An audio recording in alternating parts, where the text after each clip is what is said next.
కలిగేటి శోధనలు కనబడని మార్గములు నీ వాక్యమి దీపముగా సాగెను నా పాదములు కలిగేటి శోధనలు కనబడని మార్గములు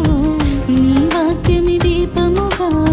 సాగెను నా పాదములు అపవాదిని నా చేత ఓడింపజేశావు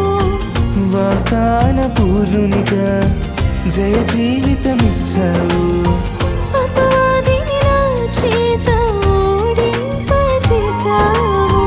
వాగ్దాన పూర్ణునిగా జయ జీవితమిచ్చావు వందనాలు యేసయ్యా నీకే శతకోటి స్తోత్రాలయ నీ